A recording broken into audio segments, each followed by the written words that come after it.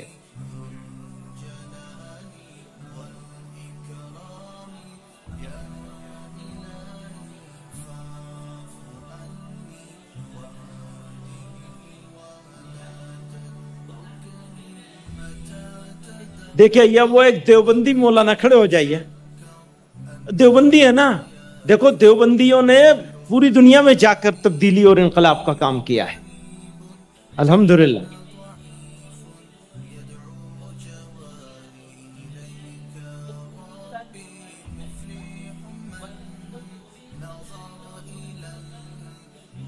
جزاک اللہ. دیکھیے ماشاءاللہ یہ جیتی جاگتی مثال ہے.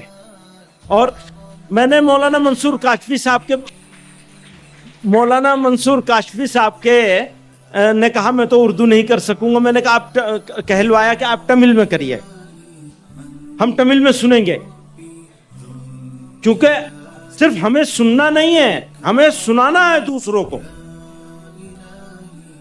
تو ہم تو اپنے سب ساتھیوں سے کہتے ہیں آپ کنڑ سیکھیے, تیلگو سیکھیے, تمل سیکھیے, خصوصاً علماء کرام. تو میں نوجوان علماء سے جو اپنے اسد فیلوز ہیں, حسین فیلوز ہیں, ان سے مولانا عمر صاحب نے وعدہ خلافی کری بھی ہے, ان سے طے ہوا ہے کہ یہ انگریزی سیکھیں گے, اور کچھ سیکھ بھی رہے ہیں. لیکن ابھی ان کی تقریر اگلی مرتبہ ہم لوگ یہاں بیٹھیں گے تو انگریزی میں ہوگی, یہاں تقریر کنڑ میں بھی ہوگی, انگریزی میں بھی ہوگی. السلام علیکم.